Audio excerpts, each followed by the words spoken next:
जय शनिदेव। प्रिय दर्शकों, मैं राजेश जोशी आपका ज्योतिष जागृति केवल सत्य कार्यक्रम में स्वागत करता हूं। अपनी सिखाने की श्रृंखला को आगे बढ़ाता हुआ प्रिय दर्शकों, आज हम बात करेंगे मिथुन लगन की कुंडली में तीसरे भाव यानी सूर्य देवता की प्लेसमेंट्स की। तीसरे भाव का स्वामी सूर्य देव माने जाते हैं। पर उससे पहले प्रिय दर्शकों, आज श्राद्ध का तीसरा दिन है, यानी आज तीसरा श्राद्ध माना जाता है। जिनके भी पूर्वजों की मृत्यु का तीसरा श्राद्ध बनता है, वो किसी ब्राह्मण को खाना अवश्य खिलाएं, किसी गरीब की सेवा अवश्य करें, या अपने पितरों को जो पसंद था वो किसी 4th क्लास एम्प्लॉय को या किसी ब्राह्मण को या किसी नीडी पर्सन को ज़रूर दें, ताकि पितृ उससे खुश होकर आपको आशीष दे पाएँ और आपके जीवन यापन में वो चीज़ मददगार साबित होकर के आपके जीवन यापन को अच्छा करने में मदद करे। प्रिय दर्शकों, आज बात करते हैं, अगर लगन में ही मिथुन राशि के यानी मिथुन लगन में ही सूर्य देव पड़े हों, यानी मेहनत, छोटे भाई बहन, पराक्रम, छोटी यात्राएं उठा करके सर पे रख ली जातक ने, तो जातक बहुत मेहनती होगा, बहुत रोबदार पर्सनैलिटी होगी, छोटी यात्राएं करने वाला होगा, छोटे भाई का योग अपने सर के ऊपर लेकर के बैठा है, छोटे भाई की केयर करने वाला होगा वो जातक। इस तरह के कैरेक्टरिस्टिक डेवलप हो जाएंगे। बस सूर्य देव का बलाबल ज़रूर देख लीजिएगा। सूर्य देव इस लगन कुंडली में बहुत ज़्यादा अच्छे फल नहीं देने वाले, क्योंकि इस लगन कुंडली में वो मेहनत का डिपार्टमेंट लेकर के बैठे हैं। मेहनत का डिपार्टमेंट, छोटे भाई बहनों का डिपार्टमेंट, छोटी यात्राओं का डिपार्टमेंट, जो आज की डेट में कोई बहुत ज़्यादा नहीं चाहता। प्रिय दर्शकों, सूर्य देवता अगर दूसरे भाव में बैठे हों यानी कर्क राशि के, धन कुटुंब वाणी से तो सदैव प्रॉब्लम बनी ही रहेंगी, लेकिन वाणी में सदैव एक्स्ट्रा उग्रता आना एक सूर्य देव का स्वाभाविक कैरेक्टर हो जाता है, जो कि पूरी जिंदगी में कभी अच्छा फल नहीं देगा। जातक सदैव उल्टी बात करता है। क्यों? क्योंकि सूर्य देव का वाणी में बैठना, वाणी को उग्र करना एक स्वाभाविक तत्व बना देता है आदमी का। वो गाली पहले निकालता है, बात बाद में करता है। यहाँ से सूर्यदेव दृष्टि डालते हैं अष्टम भाव पे, यानी ऑब्स्टेकल्स पे, टेंशन्स पे, डिप्रेशन पे। अपनी दशा अंतरदशा में सूर्यदेव धन के अभाव भी रखते हैं, वाणी में भी प्रॉब्लम देते हैं, परिवार से दूर जाने का योग भी बनाते हैं। प्रिय दर्शकों, सूर्यदेव तीसरे भाव में यानी ओन साइन के स्वय राशि बैठे हों तो जातक का छोटे भाई का योग जरूर बनता है, जातक छोटी यात्राएं जरूर करता है। वो जातक सदैव नॉर्मल से ज़्यादा मेहनत करके ही अपने काम को निकलवा पाता है। यहाँ से दृष्टि डाली सूर्यदेव ने पिता पर, पिता से बहुत ज़्यादा नहीं बनने देता, वो धर्म को बहुत ज़्यादा नहीं मानने देता, छोटी यात्राएं ज़रूर करवाता है और विदेश यात्रा भी करवा देते हैं सूर्यदेव, क्योंकि सेपरेटिव टेंडेंसी है सूर्य देवता की, वो ज़रूर करते हैं सूर्यदेव। जातक को यहाँ से विदेश ट्रैवलिंग जरूर करवा देते हैं। प्रिय दर्शकों, सूर्यदेव चौथे भाव में पड़े हों, माता से सदैव मनमुटाव रहता है, माता से कभी नहीं बनने देता। अगर जातक का मकान, गाड़ी, भूमि, वाहन लेना हुआ, उस दशा अंतरदशा में वो सदैव लेट होता है, काम डिले होकर के बनता है और वो सदैव प्रॉब्लम्स का रीज़न बनता है। अपनी दशा अंतरदशा में कामकाज भी बहुत ज़्यादा मेहनत करने के बाद सेटल हो पाता है, ये सदैव याद रखिएगा। प्रिय दर्शकों, सूर्यदेव अगर पंचम भाव में पड़े हों, इस कुंडली में सूर्यदेव का पंचम भाव में पड़े होना सबसे ज़्यादा अशुभ माना जाता है। क्यों? सबसे बड़ा कारण है प्रिय दर्शकों, क्योंकि पंचम भाव में यानी तुला राशि में सूरज नीच के हो जाते हैं। भाई बहनों से क्लेश, पेट में प्रॉब्लम्स, संतान का डिले होना या बहुत केसेस में ना होना भी देखा गया है। अगर शुक्र की प्लेसमेंट भी खराब हुई तो अनसर्टेन लॉस होना, यहाँ से दृष्टि डाली बड़े भाई बहनों से क्लेश, धन का अभाव रहना, मेंटल पीस डिस्टर्ब होना, मेमोरी बिल्कुल गड़बड़ हो जानी, ये सारी चीज़ें सूर्यदेव नीच के अगर पंचम भाव में पड़े होंगे तो वो ज़रूर देते हैं। सूर्य देवता अगर छठे भाव में आ जाए, पूर्ण जिंदगी में कभी अच्छा फल नहीं देते। प्रिय दर्शकों, भाव गलत होना एक स्वाभाविक सी बात है, लेकिन सूर्यदेव का यहाँ होना अननेसेसरी मेहनत करके, भाग दौड़ करके, हार्डवर्क करके भी कंपटीशन में वो फेलियर करवा देते हैं।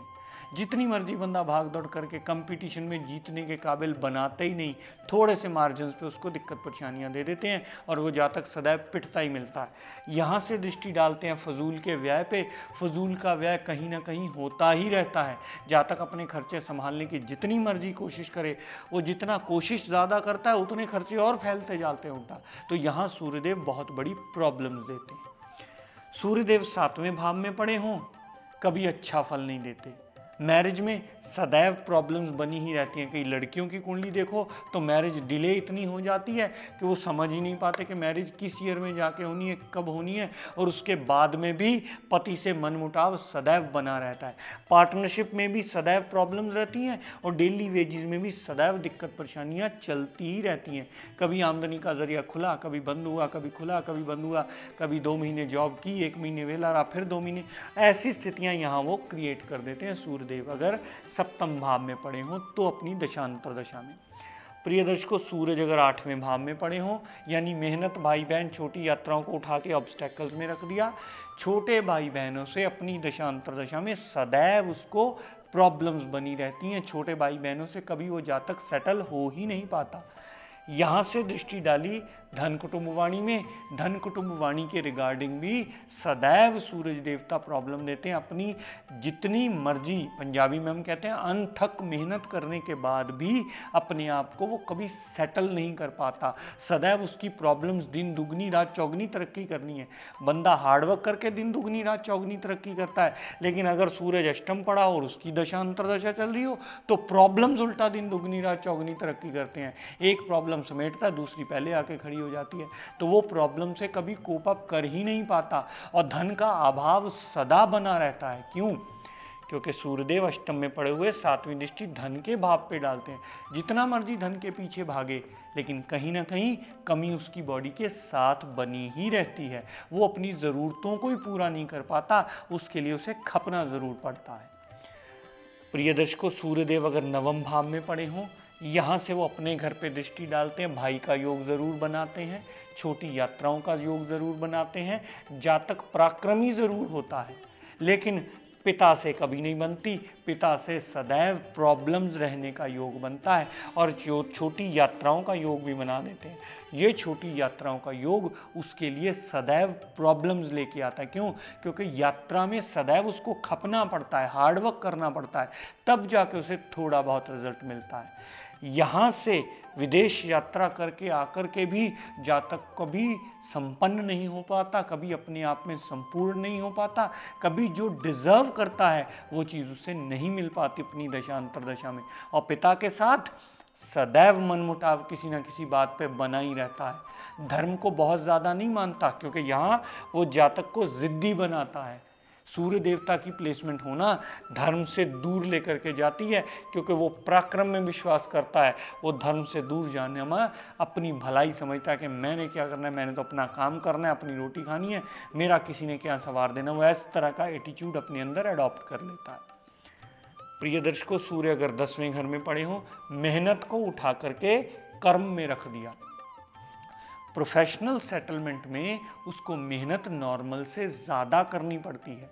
सूरज की दशा अंतरदशा में एक नहीं, वो 10 जगह इंटरव्यू देता है, तब जाके एक जगह से उसे कॉल आती है, तब जाके वो सेटल हो पाता है। बिजनेस करता हो तो सदैव बिजनेस में ऑब्स्टेकल लगी ही रहती हैं, भाग दौड़ लगी ही रहती है। इंसान को एक जगह टिकने ही नहीं देता। छोटी यात्राएं, मतलब किसी फलाने को लो पेमेंट लाइन चला गया, फलाने को लो पेमेंट लाइन चला गया, पता ही नहीं लगा सारे दिन का कहाँ निकल गया।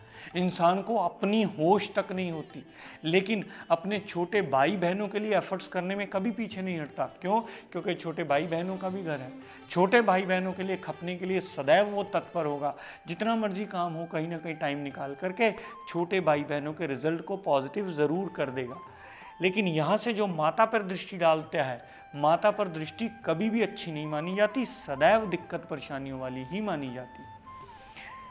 यहाँ अगर सूर्यदेव हों 11वें घर में, यानी कुंडली के 11वें घर में पड़े होने से इस लगन कुंडली में वो उच्च के हो गए, यानी वो मेष राशि में प्लेस्ड हो गए। उच्च का सूर्य देवता भी यहाँ बहुत अच्छा फल कभी नहीं देता। क्यों? क्योंकि मेहनत को उच्च का कर दिया। छोटे भाई बहनों के बड़े भाई बहनों के आकर घर में उच्च के हुए। छोटे भाई बहनों का डिपार्टमेंट बड़े भाई बहनों के घर में आके उच्च का होना बहुत ज़्यादा लाभदायक नहीं होता।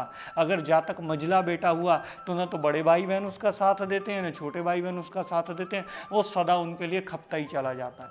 लेकिन एक एडवांटेज यहाँ ज़रूर मिलता है प्रिय दर्शकों, यहाँ उच्च का सूर्य जो औलाद घर पे दृष्टि डालता है अपनी सप्तमी, तो पुत्र प्राप्ति का योग जरूर लेकर के आता है। कभी धन की कमी नहीं आती, लेकिन धन की कमी बहुत ज़्यादा मेहनत करने के बाद आती है, बहुत ज़्यादा खपने के बाद आती है। उसके रिजल्ट्स उसे तब मिल पाते हैं जब उसकी मेहनत पीक पर पहुंच जाती है और इंसान कहता है कि अब मेरी ताकत जवाब दे गई है मेहनत करने की, अब तो प्रभु ही कुछ करे तो करे, तब जाके उसे रिजल्ट्स मिलते हैं। यहाँ उच्च का सूर्य होना बहुत ज़्यादा अच्छा नहीं माना जाता, क्योंकि मेहनत का डिपार्टमेंट उच्च का हुआ है। मेहनत के डिपार्टमेंट का उच्च होने का मतलब मेहनत का कई गुना बढ़ा देना। या इसे एक ऐसी एग्जांपल ले लीजिए, एक कंपनी का बहुत बड़ा एग्जीक्यूटिव है, लाखों रुपया सैलरी देता है, लेकिन उसे चैन लेने के लिए 2 मिनट भी अपने पर्सनल नहीं है उसके पास। कहीं भाग रहा है, कहीं भाग रहा है, कहीं भाग रहा है, काम के पीछे पागलों की तरह भागता चला जा रहा है। काम मिल रहा है, काम कर रहा है, लाखों रुपया सैलरी मिल रही है, लेकिन अगर उसे कहे कि 2 घंटे बैठ के पिक्चर देख ले, तो उतना टाइम भी नहीं है उसके पास वो इतना एंजॉय कर पाए या अपनी फैमिली के साथ कुछ टाइम स्पेंड कर पाए। प्रिय दर्शकों, छोटी मोटी हेल्थ प्रॉब्लम भी फिर उसकी वजह से आती हैं यहाँ, क्योंकि ये छोटे रोग का भी घर होता है। सूर्य देव अगर 12वें भाव में पड़े हों, यानी व्यय के भाव में, व्यय के भाव में पड़े हुए सूर्य देवता कभी भी अपनी पूर्ण दशा अंतरदशा में अच्छा फल नहीं देते। सदैव प्रॉब्लम्स को खड़ा ही रखते हैं जातक के। इंसान इतनी मेहनत करने के बाद भी जब खर्चे पूरे नहीं कर पाता, तो दिमाग में एक ही बात आती है, मैं तो सिर्फ खर्चे पूरे करने के लिए पैदा हुआ। और सूर्य देवता की 7वीं दृष्टि जो छठे भाव पे पड़ती है, वो भी रोग, ऋण, कर्जा, दुर्घटना, मुकदमा, कोर्ट केस, लिटिगेशन, ये सारी प्रॉब्लम्स अपनी दशा अंतरदशा में वो ज़रूर देता है। तो सूर्य देवता इस लगन कुंडली में प्रिय दर्शकों वैसे ही बहुत ज़्यादा अच्छा रोल प्ले नहीं करते हैं। क्यों? क्योंकि उनके पास डिपार्टमेंट गड़बड़ है। मेहनत का, छोटे भाई बहनों का, पराक्रम का, छोटी यात्राओं का, इसका बड़ा होना या इसका ज़्यादा होना, बली होना या डिग्री वाइज बली होना बहुत ज़्यादा अच्छा फल कहीं भी कुंडली में नहीं माना जाता। चाहे वो उच्च का हो, चाहे वो नीच का तो वैसे ही गड़बड़ माना जाता है। इस लगन कुंडली में, यानी मिथुन लगन की कुंडली में, कभी भी गलती से भी रूबी धारण मत कीजिएगा, वरना अननेसेसरी मेहनत दिन दुगनी रात चौगनी तरक्की कर लेगी और आपका फाइनेंशियल स्टेबिलिटी, आपका स्टेटस दिन दुगनी रात चौगनी नीचे की तरफ चला जाएगा। आपने मेहनत एक्टिवेट कर दी, मेहनत तो बढ़ गई, आपका स्टेटस नीचे चला गया, आपके खपने का तत्व नीचे चला गया, आपकी यात्राएं बढ़ गई, आपके भाई बहनों के लिए केयर बढ़ गई।